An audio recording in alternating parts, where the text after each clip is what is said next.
MK voice వ్యూవర్స్కు నమస్కారములు.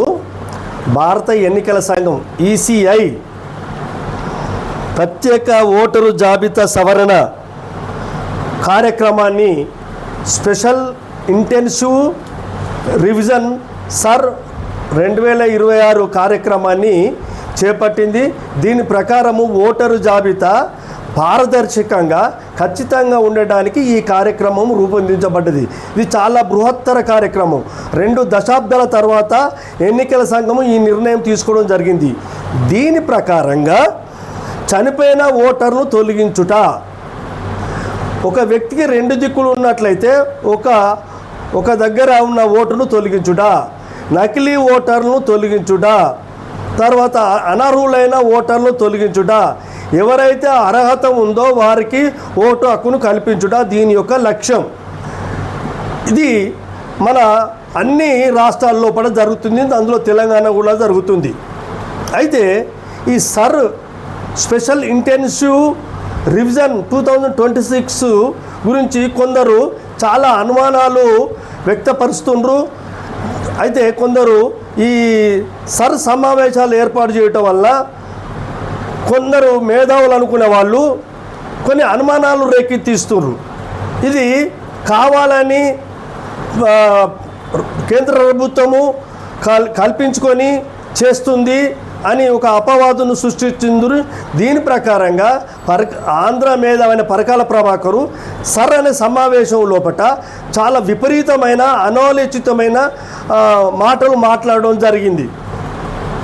దానిలో ఏమంటాడంటే ఈ 15th ఆగస్టుకు అసలు ప్రజాస్వామ్యం అనేదే డేంజర్ జోన్లో పడ్డది.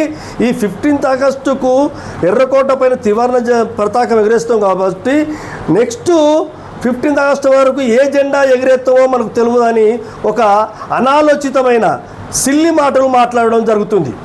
చాలా రాష్ట్రాల లోపల ఓటర్లు తొలగించరు, దానివల్లనే బీజేపీ ప్రభుత్వము గెలుచుకుంటూ వస్తుందనే ఒక అపోహతోటి ఆయనను ఒక ఓర్వలేనితనంతో ఈ ఓటర్ల జాబితా సవరణను తప్పుపట్టడం జరుగుతుంది. తర్వాత బీహార్ లోపల 63 లక్షలు తొలగించారు, వెస్ట్ బెంగాల్లో 93 లక్షలు తొలగించారు, తమిళనాడులో 97 లక్షలు తొలగించారు, కేరళలో 24 లక్షలు తొలగించారు, ఉత్తరప్రదేశ్ లోపల ఎన్నికలు జరిగిన ప్రాంతంలో 2.83 కోట్ల ఓటర్లు తొలగించారు అని మాట్లాడడం జరుగుతుంది. ఈ తొలగించిన ఓటర్లు ఎవరంటే మైనార్టీలు, ముస్లింలు, క్రిస్టియన్లు, ఆదివాసులు, దళితులు, కూలీనాలు చేసుకున్న వాళ్ళని తొలగిస్తున్నారు అని ఒక అపవాదును ఈ ఎన్నికల సంఘం పైన ఈ పరకాల ప్రభాకర్ అనే వ్యక్తి వేయడం జరుగుతుంది. ఇది ఒక బృహత్తర కార్యక్రమం. సవరణ జరిగేది ఏ పార్టీకి సంబంధించింది కాదు. కాబట్టి ఈ కార్యక్రమం మీద అపవాదులు సృష్టించడంకు ఈ మేధావులకు వ్యతిరేక భావంతో, ప్రభుత్వం మీద ఉన్న వ్యతిరేక భావంతో ఇన్ని లక్షల ఓట్లు నిజంగానే తొలగించినట్లయితే వాళ్ళు భారతదేశం అంతా గగ్గోలు పెడుతురు. ఎవరి ఓటు తొలగించబడలే, చనిపోయిన ఓట్లు తొలగించబడ్డరు. తర్వాత 2 దిక్కులున్న ఓటు ఇప్పుడు గ్రామీణ ప్రాంతంలో ఉంటుంది, పట్టణ ప్రాంతంలో ఉంటుంది. అటువంటి వాటిని ఒకటి తొలగించరు, ఇటువంటి వాళ్ళని మాత్రమే తొలగించరు. కాబట్టి ఎవరు తొలగించిన వాళ్ళు లక్షల్లో కోట్లు ఉన్నారు, వీళ్ళంతా ఒకటై మళ్ళీ అజ్జేయాలని ఒక పరకాల ప్రభాకరు ఒక రాంగ్ కాన్సెప్ట్ తోటి దీన్ని ప్రజల మీదకి అజ్జేస్తున్నారు. ఈ సర్ను వ్యతిరేకిస్తుండు. కాబట్టి అటువంటిది ఏమి లేదు.